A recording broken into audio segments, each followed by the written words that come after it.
નમસ્કાર, આપ જોઈ રહ્યા છો અરવલ્લી સમાચાર અને ઇવનિંગ બુલેટિન સાથે હું છું માસૂમ। સમાચારોની શરૂઆત કરીએ હેડલાઇન્સથી।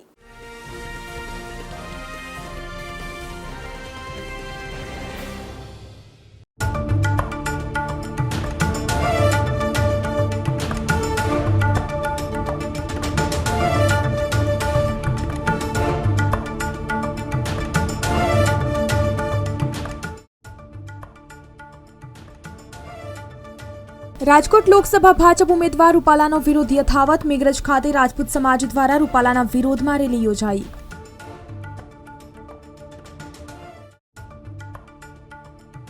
પોલીસમાં 12,000 વધુ જગ્યા પર ભરતી પ્રક્રિયા। કાલથી 30 એપ્રિલ સુધી ઓજસ વેબસાઇટ પર ફોર્મ ભરી શકાશે।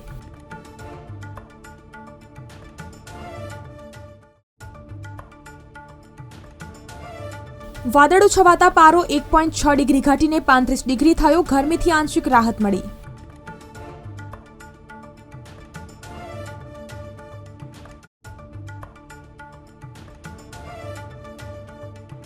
મુખ્યમંત્રી ભૂપેન્દ્ર પટેલ જૂનાગઢ પહોંચ્યા। મહાનગર કાર્યાલય ભવ્ય સ્વાગત કરાયું। જિલ્લા અને મહાનગરના કાર્યકર્તાઓ સાથે બેઠક કરશે।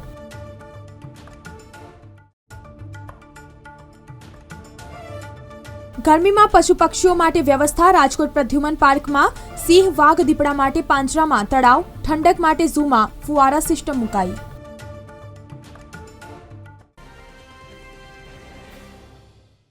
જૂનાગઢથી સમાચાર આવી રહ્યા છે। મુખ્યમંત્રી ભૂપેન્દ્ર પટેલ જૂનાગઢ પહોંચ્યા। મહાનગર કાર્યાલય ભવ્ય સ્વાગત કરાયું।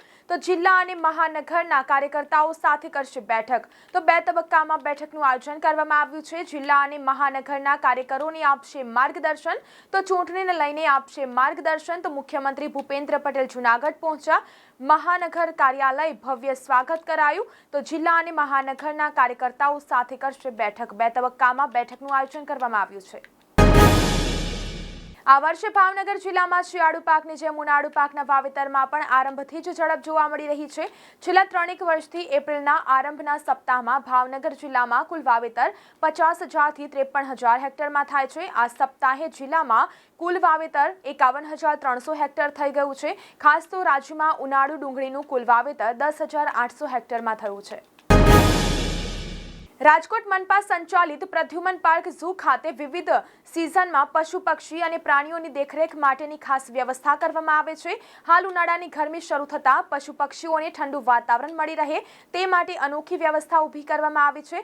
જેમાં સિંહ, વાઘ, દીપડા માટે પાંજરામાં વિશાળ પોળ તળાવ બનાવવાનું આયોજન કરવામાં આવ્યું છે। અરબ સાગર તરફથી આવતા પવનોથી શહેરમાં મંગળવારે વાદળછાયું વાતાવરણ રહ્યું હતું। વાતાવરણના મધ્યમ સ્તર પર વાદળો બંધાતા સૂર્યના કિરણો સીધા જમીન પર આવી રહ્યા નહોતા, જેથી મંગળવારે પારો 1.6 ડિગ્રી ઘટી 35 ડિગ્રી રહ્યો હોવાનું હવામાન વિભાગે જણાવ્યું હતું। બીજી તરફ વાત કરીએ તો રાજ્યના પોલીસ વિભાગમાં ભરતી કરવા માટે ગુજરાત પોલીસ ભરતી બોર્ડની રચના કરવામાં આવી છે। પોલીસ વિભાગમાં પીએસઆઈ, લોકરક્ષક, બિન હથિયારધારી પોલીસ કોન્સ્ટેબલ, હથિયારધારી પોલીસ કોન્સ્ટેબલ અને જેલ સિપાહી માટેની ભરતી કરવામાં આવનાર છે। 12,472 જગ્યાઓ ભરવા માટે પોલીસ ભરતી બોર્ડ દ્વારા ઓનલાઈન અરજીઓ મંગાવવામાં આવનાર છે। રાજકોટ લોકસભા ભાજપ ઉમેદવાર રૂપાલાનો વિરોધ યથાવત જોવા મળી રહ્યો છે। મેઘરજ ખાતે રાજપૂત સમાજ દ્વારા રૂપાલાના વિરોધમાં રેલી યોજાઈ। મોટી સંખ્યામાં સામાજિક, યુવા અને અગ્રણીઓએ સૂત્રોચ્ચાર કર્યા। તો મેઘરજ 3 રસ્તાથી મામલતદાર કચેરી સુધી રેલી યોજાઈ। મેઘરજ તાલુકા રાજપૂત સંગઠનની રૂપાલાની ટિકિટ રદ કરવા માંગ છે। તો મેઘરજ મામલતદારને આવેદનપત્ર આપ્યું। સમાચારોમાં વાત કરીએ તો હવામાન વિભાગ દ્વારા આગામી દિવસોને લઈને આગાહી કરવામાં આવી છે। જે મુજબ એપ્રિલ મહિનાના પ્રથમ સપ્તાહમાં રાજ્યનું મહત્તમ તાપમાન યથાવત રહેવાની શક્યતા છે। ગુજરાતના કેટલાક જિલ્લાઓમાં 1 થી 2 ડિગ્રી તાપમાનમાં વધારો થઈ શકે છે, એટલે કે 40 ડિગ્રી તાપમાન પહોંચશે। બીજી તરફ વાત કરીએ તો સરદાર વલ્લભભાઈ પટેલ ઇન્ટરનેશનલ એરપોર્ટ પર પેસેન્જર ટ્રાફિક વધવાની સાથે ટર્મિનલનું વિસ્તરણ કરવામાં આવી રહ્યું છે। ત્યારે એરપોર્ટ પર ફરજ પરની સેન્ટ્રલ ઇન્ડસ્ટ્રીયલ સિક્યુરિટી ફોર્સને લોકસભા ચૂંટણી પહેલા વધારાના 600 કર્મચારીઓને તૈનાત કરવામાં માંગ છે। હવામાન વિભાગ દ્વારા આગામી દિવસોને લઈને આગાહી કરવામાં આવી છે। તે મુજબ એપ્રિલ મહિનાના પ્રથમ સપ્તાહમાં રાજ્યભરનું મહત્તમ તાપમાન યથાવત રહેવાની શક્યતા છે।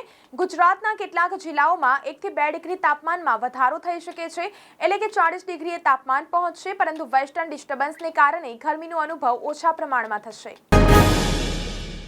અમદાવાદ પોલીસે હેલ્મેટ સંસ્કાર યોજના અંતર્ગત એક ઉમદા પહેલ શરૂ કરી છે. હેલ્મેટ પ્રત્યે બાળકો થકી વાલીઓને જાગૃત કરવા માટેનું એક અભિયાન પોલીસે શરૂ કર્યું છે.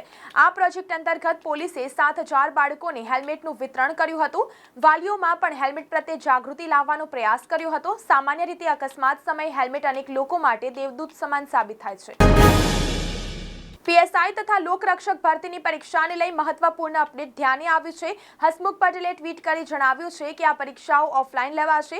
ગુજરાત પોલીસ દળમાં પોલીસ સબ ઇન્સ્પેક્ટર કેડરની બિનહથિયારી પોલીસ સબ ઇન્સ્પેક્ટર તથા લોકરક્ષક કેડરની બિનહથિયારી પોલીસ કોન્સ્ટેબલ, હથિયારી પોલીસ કોન્સ્ટેબલ, હથિયારી પોલીસ કોન્સ્ટેબલ અને જેલ સિપાઈ વર્ગ 3 સંવર્ગની કુલ 12,472 ખાલી જગ્યાઓ પર સીધી ભરતી કરવા માટે થોડા દિવસ અગાઉ જ જાહેરાત કરાઈ હતી.